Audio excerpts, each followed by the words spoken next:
This channel does not promote any violent, harmful, or illegal activities. All content provided by this channel is meant for an educational purpose only.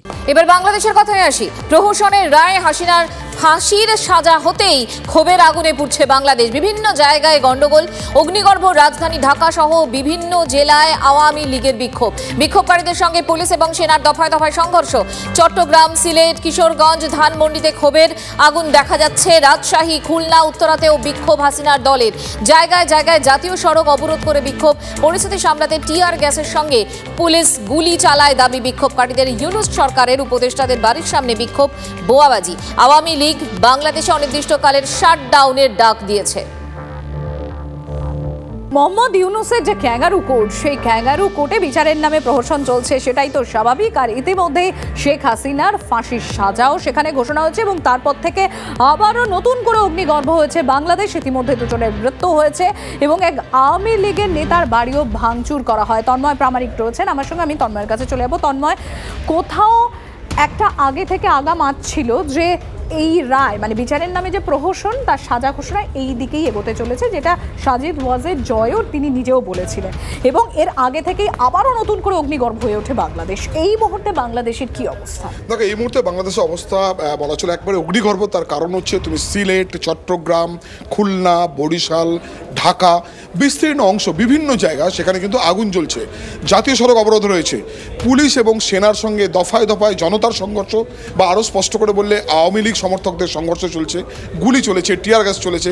সব মিলিয়ে বিভিন্ন জায়গাতে অগ্নিকাণ্ডের ঘটনা ঘটেছে। অর্থাৎ বাংলাদেশে যে কথা আমরা বারবার বলছিলাম, ইতিমধ্যে দুজনের মৃত্যুর খবর পাওয়া গিয়েছে। আওয়ামী লীগ নেতার বাড়িতে হামলা হয়েছে, অন্যদিকে উপদেষ্টাদের বাড়ির সামনে বোমাবাজি হয়েছে। সব মিলিয়ে একের পর এক ঘটনায় কিন্তু এই মুহূর্তে বাংলাদেশ অগ্নিগর্ভ, যেটা আমরা গত 3 দিন 4 দিন আগে থেকেই বলে আসছি এবং পরপর সেই ঘটনা দেখেছি। আজকে সেই পরিস্থিতি নিয়ন্ত্রণের বাইরে যাচ্ছে, এমনটাই অনেকে বলতে চাইছেন। ধন্যবাদ। বাংলাদেশ তো আরো অরাজকতা এবং উশৃঙ্খলতার দিকে এগোবে। কেন কি, এই যে রায় ঘোষণা হয়েছে সেটা দেশের একটা বৃহৎ অংশ তারা কিন্তু এটা মেনে নিতে পারছে না।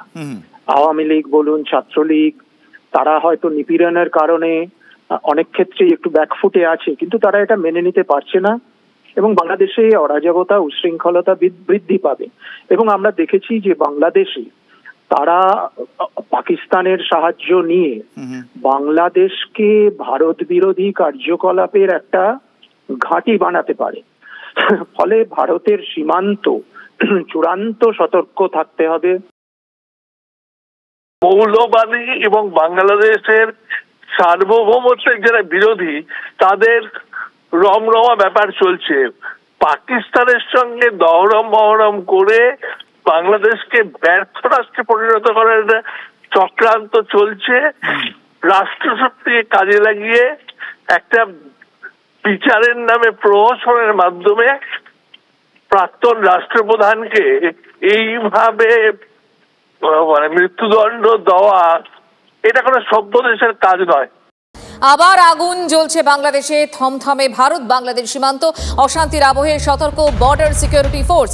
কাঁটাতারবিহীন বহু সীমান্ত এলাকায় বাড়তি নজর বিএসএফ এর বাড়ানো হয়েছে নিরাপত্তা। চলছে নজরদারি। বাংলাদেশের অশান্তির প্রভাব পড়তে পারে দুই দেশের বাণিজ্যেও।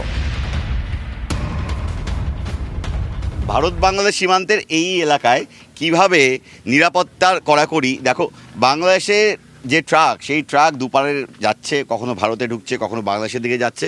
প্রত্যেকটি ট্রাককে কিন্তু এইভাবে চেক করা হচ্ছে। কার্যত ক্যামেরা দিয়ে ট্রাকের বিভিন্ন অংশ দেখে নেওয়া হচ্ছে। কোথাও কোনো অপ্রীতিকর বস্তু বা ট্রাকের এই ধরনের যে এলাকাগুলো, সেই এলাকায় লুকিয়ে কেউ যাতায়াত করছেন কিনা, অর্থাৎ এপার থেকে ওপারে যাচ্ছেন কিনা। এই যে লম্বা লাঠির মতো অংশ, লোহার একটি রড, সেই রডের একদম মুখের দিকে কিন্তু ক্যামেরা লাগানো। সেই ক্যামেরা দিয়ে দেখে নেওয়া হচ্ছে এই ট্রাকগুলোর ক্ষেত্রে যেগুলো চলাচল করছে, কোথাও কেউ লুকিয়ে আছেন কিনা। একই সঙ্গে এই ট্রাকগুলোতে কী সামগ্রী যাচ্ছে আমি একবার দেখাবো। কেবিনগুলোকে চেক করে নেওয়া, সব মিলে কিন্তু বিস্তর কড়াকড়ি, দিনে এবং রাতে নজরদারি। এবং বিশেষ করে এই বাংলাদেশ জুড়ে নতুন করে অস্থিরতার জেরে সীমান্ত এলাকাগুলোতেও কিন্তু প্রভাব পড়ছে। এবং বিশেষ করে বাংলাদেশ থেকে যারা আসছেন তারাও কিন্তু ক্যামেরার সামনে কথা বলতে ভয় পাচ্ছেন। অনুপ্রবেশের আশঙ্কা রয়েছে। এখানে যারা রয়েছেন তারা যেমন বাংলাদেশের দিকে যাওয়ার চেষ্টা করছে, তেমনি ওপারে যারা রয়েছেন সংখ্যালঘুরা, তারা এই পরিস্থিতি দাঁড়িয়ে নতুন করে সীমান্ত পেরিয়ে আসার চেষ্টা করতে পারেন। সেই জায়গায় দাঁড়িয়েই কিন্তু এই বাড়তি কড়াকড়ির বন্দোবস্ত। ভারত বাংলাদেশ সীমান্তের ফুলবাড়ি থেকে দীপায়নের সঙ্গে প্রসেনজিৎ, TV9 বাংলা।